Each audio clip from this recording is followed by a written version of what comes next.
que ya el encontrarnos aquí, el podernos volver a ver y conversar es una razón de alegría, ¿no? Que hayamos pasado lo que hemos pasado y seguir caminando juntos. Yo creo que este movimiento es una forma de caminar juntos, de acompañarnos en este espacio de tiempo de la vida en común del país y de nosotros que cumple esa función en principio, acompañarnos, hacer un diálogo, conversar y pensar juntos entre todos y también actuar. Pensábamos en las reuniones previas a la organización de este encuentro sobre qué pasó de Cuernavaca aquí, ¿no? ¿Qué ha pasado desde que nos reunimos en Cuernavaca? Yo creo que evidentemente han pasado muchas cosas. Una es que sobrevivimos a las elecciones. Yo creo que eso ya es muy importante, a ese desgarramiento de esas fuerzas centrífugas que nos desgarraron por momentos, que nos conflictuaron, que nos dolieron, pues parecía imponerse una agenda diferente a la del movimiento. Yo creo que el movimiento, su sobrevivencia a las elecciones es una prueba importante de la necesidad de su existencia, más allá de nuestra capacidad de sobrevivencia, de que esta agenda no estaba ya, no es de las fuerzas políticas, lo cual no es algo de lo que nos deberíamos vanagloriar, es una vergüenza que hayamos sobrevivido ese periodo viendo a los partidos políticos sin nombrar la guerra en sus debates, sin nombrar a los muertos, sin nombrar a las víctimas. Esa invisibilización del proceso electoral nos hirió y nos obligó quizás a tener posiciones diversas, a mantenernos unidos. Yo creo que ese es el principal, no sé si el principal, una de las grandes cosas que había que subrayar entre Cuernavaca y hoy. Otra es que mantenemos una agenda, y creo que cada vez está más clara la agenda del movimiento. Las tres grandes líneas, digamos, ¿no? La de la justicia, que digamos tenemos una conquista importante en la Ley General de Víctimas, pero que evidentemente no se resume a la Ley General de Víctimas. La de la paz, que es una tarea central, ¿no? No va a haber paz sin justicia, no la hay. Y la de la verdad y la memoria, que siguiendo esa lógica que repite mucho nuestro compañero el poeta Jorge González, ¿no? No hay paz sin justicia y no hay justicia sin verdad y memoria. Entonces creo que esas tres líneas se han convertido realmente en los grandes trazos que nos permiten organizar nuestro trabajo. Yo coincido plenamente con Laura y con Raúl en esta idea de no echar las campanas al vuelo, digamos, por la promulgación de la Ley General de Víctimas y por este cambio de discurso. Decía Juan Villoro hace muy poco en su columna, decía, ¿para qué gobernar si podemos declarar? ¿No? Es como si esa fuera la nueva forma del régimen en el poder, ¿no? Asumir el discurso, pero no necesariamente pasarlo a los hechos, no transformarlo en políticas públicas, pero sí, como decía Laura, de pronto vemos nuestras palabras y lo que hemos impulsado en las palabras y en los discursos del poder. Pero esto, yo digo que tiene una doble característica, una doble posibilidad. La peor es que la invisibilidad de las víctimas se concrete ahora por la vía de un asunto solucionado. Es decir, las víctimas desaparecen por decreto una vez promulgada la Ley General de Víctimas, ¿no? Esa sería la derrota. Pero el otro lado, el lado positivo, que yo creo que hay que verlo en términos de de debate público, es que es una victoria que el discurso se haya impuesto y que tenemos que ganar en el debate público, en los medios, en la academia, los que tienen ese espacio, en la política, que se ocupan de ella, que ese discurso de verdad se convierta hegemónico, porque solo desde ahí los actos irán cambiando. Entonces, yo diría, no confiarnos, no asumir ese cambio como la conclusión de un proceso, sino como una victoria que tenemos que aprovechar. Y que ese discurso sea el discurso del gobierno, nos abre la posibilidad de avanzar en la ejecución de políticas públicas a favor de la paz, ¿no? Si nos conformáramos con ello, si nos conformáramos con ser interlocutores y aparecer como los promotores de esa ley, y con eso nos sintiéramos satisfechos, pues haríamos un daño enorme al tema de la justicia. Pero a mí no me cabe duda de que no hay nadie que tenga esa intención. Y eso es un poder muy grande de este movimiento, ¿no? Y tiene que ver con el proceso electoral, el no haber querido, digamos, intercambiar la legitimidad moral, la verdad de las palabras y del discurso en posiciones políticas, en puestos públicos, en diputaciones, etc. El no haber negociado eso deja intacta la fuerza moral del movimiento. Y llegamos a este momento, a este nuevo gobierno de esa manera. Yo creo que la fuerza moral del movimiento está intacta. Otra cosa que tiene que ver con la justicia, que yo creo que tenemos que reflexionar en este encuentro, que es tremendamente trágica, es que creo que todos somos conscientes de la incapacidad de la sociedad, del Estado, de las organizaciones no gubernamentales, del movimiento por la paz, de las iglesias, de absolutamente todos, de procesar la crisis humanitaria que estamos viviendo. En el movimiento por la paz hemos tenido una crisis sobre el tema de las víctimas. El movimiento sirve como gestor de causas individuales, sirve para conseguir justicia y para tramitar casos particulares. Pues en ese sentido hemos hecho un esfuerzo enorme, sobre todo algunas personas en concreto, y también los resultados son escasos. Y nos ha creado un conflicto enorme ponernos a hacer ese trabajo, ¿no? Y nos hemos encontrado con la manipulación de las instituciones de justicia del país, que si la Procuraduría es de una manera y el cielo de otra, que si la seguridad pública, que si gobernación se comporta de una manera. Y entonces entramos a un lugar donde el Estado no está preparado para dar la justicia, no hemos, como decía Raúl, no hemos tenido un triunfo claro en ninguno de esos temas. Y yo creo que no lo hemos tenido porque el Estado es incapaz.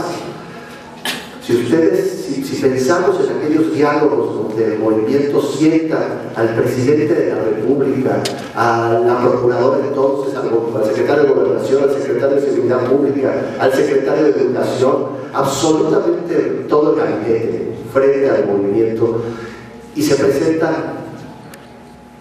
algunos cientos de casos, emblemáticos quizás algunas decenas, y llegamos al segundo diálogo sin un caso resuelto.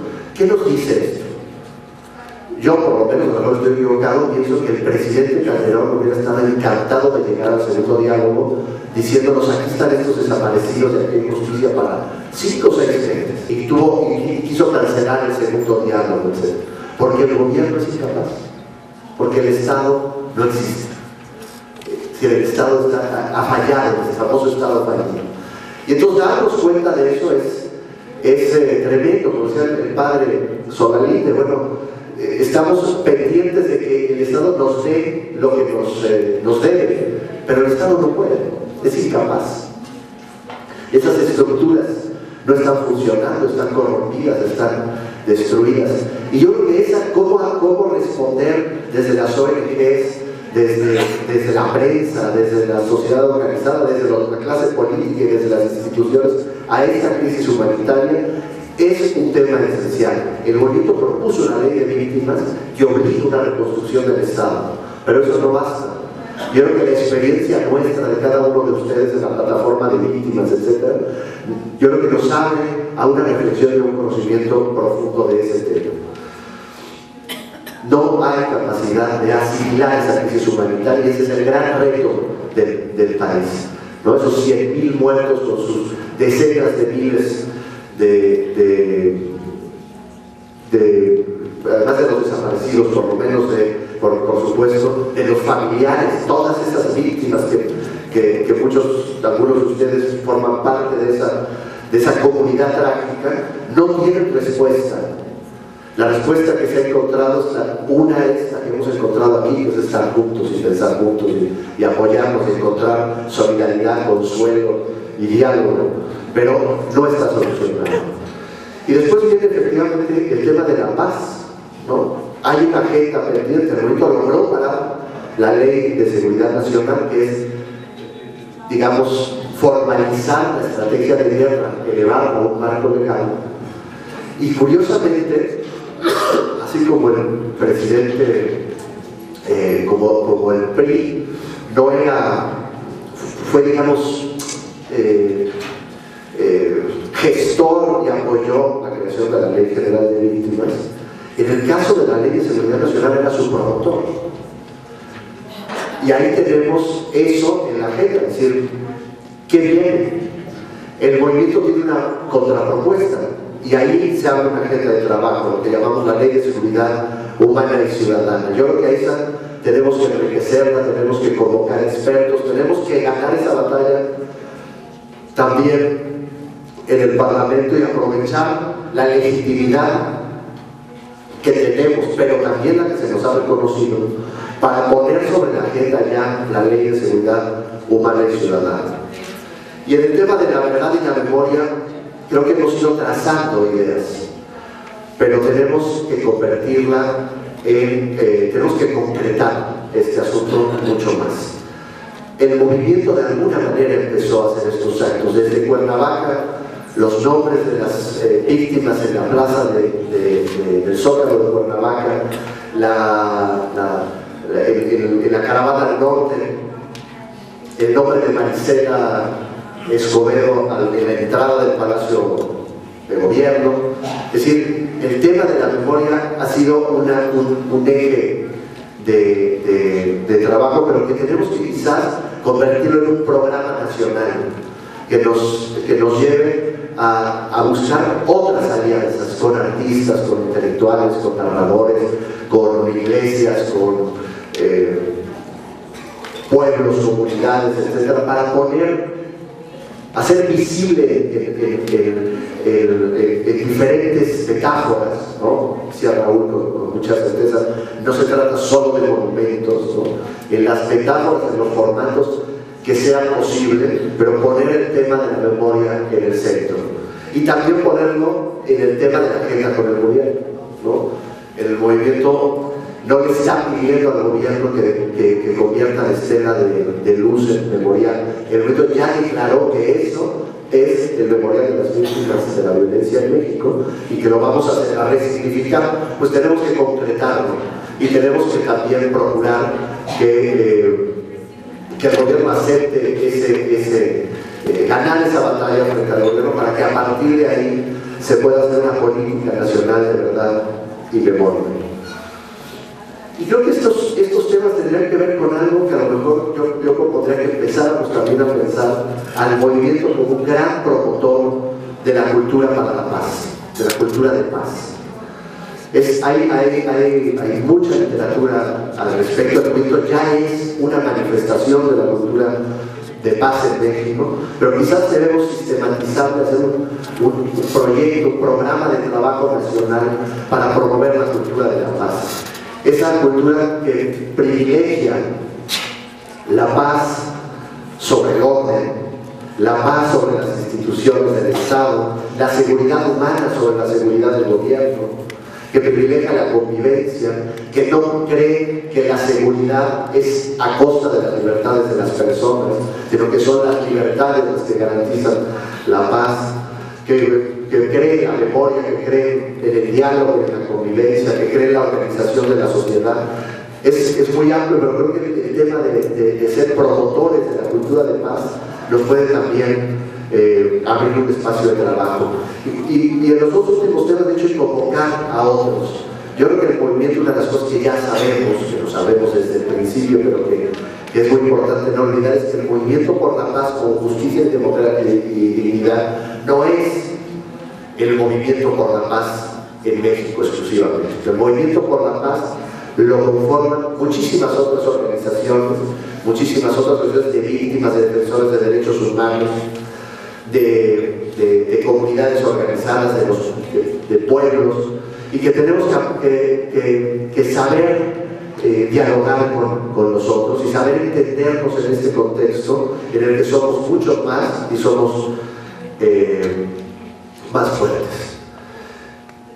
Por último, los dos grandes formas de actuar del movimiento. En aquella reunión de Cuernavaca, una discusión sobre los diálogos. Dialogamos con los partidos políticos y con sus candidatos, sí o no. Ahí se ganó el sí. Y nos costó porque no todos estábamos de acuerdo. Unos sí, otros no, todos teníamos dudas. Pero finalmente ese diálogo nos permitió ganar con toda claridad la certidumbre para la sociedad que somos un movimiento autónomo e independiente de los partidos políticos y del poder político. Y también obligamos a algunos de los candidatos ahí presentes, yo recuerdo a dos, o fueron más, a decir de ganar la presidencia, promulgaría la ley de víctimas. Uno de ellos ganó la presidencia, o por lo menos es el jefe del Ejecutivo, y tuvo que aceptar esa promulgación, ¿no? Entonces creo que esos diálogos nos dieron también un fruto, y creo que esa es una identidad del movimiento. El movimiento de paz es un movimiento que cree en la palabra, que cree en el diálogo, y el diálogo no es solo con los que se nos parecen, el diálogo no es solo con los que están de acuerdo con nosotros, el diálogo es también con los que piensan absolutamente diferente. Y yo creo que esa línea de diálogo es una identidad del movimiento que hay que reflexionar aquí y ver ahora hacia dónde viene ese diálogo, con la sociedad, con las autoridades, para nuestra agenda y para la que las propias otras organizaciones con las que vamos a dialogar nos puedan orientar. Y la otra es, desde luego, los diálogos y la movilización, ¿no? La movilización que significa estar juntos, que significa intervenir, no desde una idea de masas necesariamente, sino de la presencia de los ciudadanos activos, con dignidad, que intervienen, cuestionan al gobierno, ya sea en una plaza, ya sea en una sede de un gobierno local, en un proceso, ya sea frente a las procuradurías, etc. Pero que hacen presencia y que su presencia no tiene tanto que ver con esa capacidad corporativa, masiva, etc., sino con la dignidad de los ciudadanos que dan su palabra y que tienen, que ponen su cuerpo y su presencia para convalidar lo que sostienen y lo que dicen.